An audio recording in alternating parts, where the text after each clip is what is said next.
Okay, so we are doing 8-3 today, and we're talking about rounding, and we're just going to do the tens today and finish up tomorrow with the hundreds. We've already kind of got started and answered a couple here, and we're moving on to 4. So we're rounding to the nearest 10.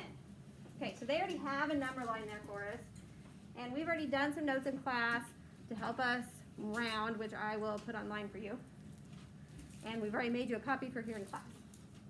So when we round, we're looking for our benchmarks, and they've already put our benchmarks up here. We got 510 and 520, and we have our midway point of 515. So we've learned that when we look at our number, if we're rounding by tens, we're going to look at the tens place. We're going to take out whatever's in the ones and put a 0 there, and that'll be our first benchmark. Then we're going to add 10 to it for our second benchmark, and then we're going to add 5 to our first benchmark for our midway point. Anything from our midway point over is going up to the higher benchmark. Anyway from right here beside it down is going to our lower benchmark. Okay? You ready, class? Yeah. All right.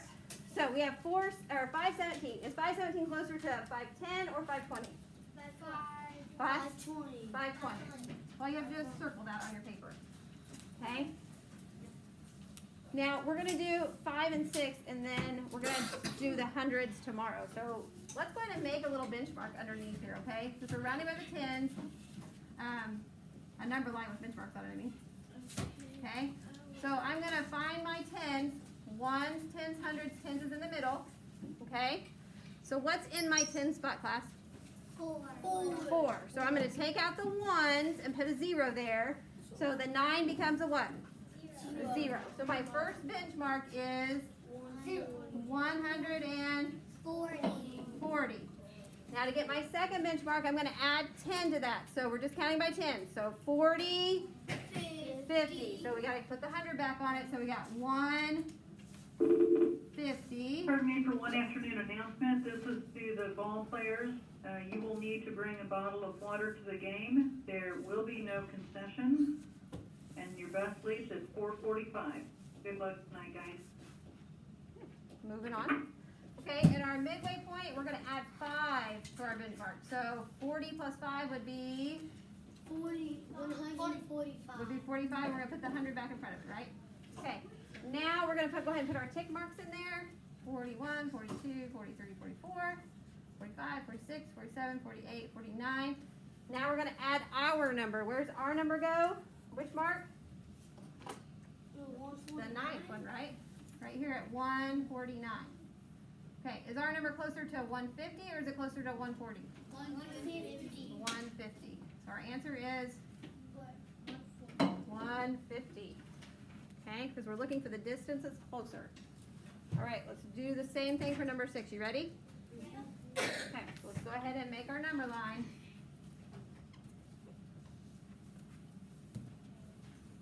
Our first benchmark we got to find by looking at our 10. So we look at our 10 spot. What's in the 10? 1, 10, 100. So our 10 spot's got a what in it?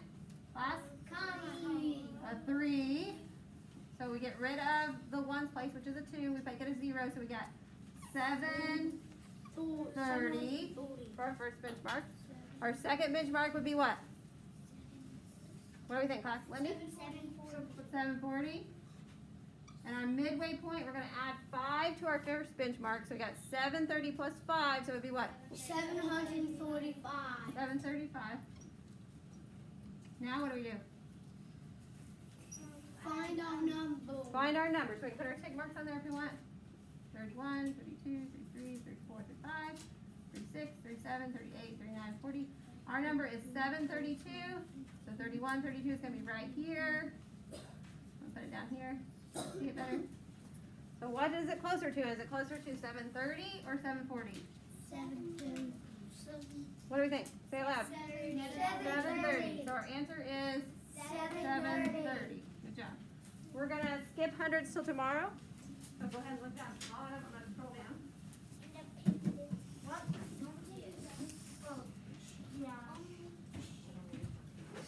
Tell me why the number line in such small spaces. Okay. Now we're going to do the cheat method. What I call the cheat method. Right? Because we've learned how to do our benchmarks. And now we're going to, now we understand it, we're going to cheat a little bit, okay? So So let's look down here at number 14. It says through, not 14, number 10. Round to the nearest 10. Okay? So now instead of doing a number line, we're just going to use our 5 or more, raise the score, 4 or less, let it rest. Okay? So we're still going to look for our 10 spot. So this one's a little tricky because we've got 2 8s, right? So 1, 10, so this is our 8. Okay, so go ahead and underline it. And then we're just going to draw a little arrow over and say, go next door. Okay? So is 8 5 or more? Then we're going to raise the score. So if I have an 8 in the tens place, 10 more would be what? 9. So I'd have 90 would be my answer. Got it? Yeah. Let's try again. You ready? Okay, so I got 1, 10, 100. So I'm rounding to the nearest 10. So I underline my 10. Okay, go next door. Remember, when I go next door, I'm always going to the right. Okay? 5 or more, raise the score. 4 or less, let it rest. Okay, so which one is it? I got 530 for a benchmark. What's my other benchmark? 1. I have 530. If I add 10 to that, what do I get? 540. 540. So it can either be 530 or 540. So if I'm at 1 here, I'm letting it rest. So which one is it? 530 or 540? 540. 530. 540. We think it's 530, right? Yeah. Okay, let's do one more and we'll call it a day. Okay, 1, 10, 100. So I'm looking at my 10s. Okay, Go next door. I'm going next door. 5 or more, raise the score. So look at your 10s. So my first benchmark would be, take out the 5, so I'd have 8 what? 850. Add 10 to that, I can have 860. So if I have 5 or more, if I'm raising the score, what am I going to? 860. 860. There you go. Okay? Remember, when you're rounding, the most important thing, if I'm rounding down, my 10s never goes lower than what I start with. When they talk about rounding down, they're talking about the place next to it, the ones. Okay? We'll finish up tomorrow.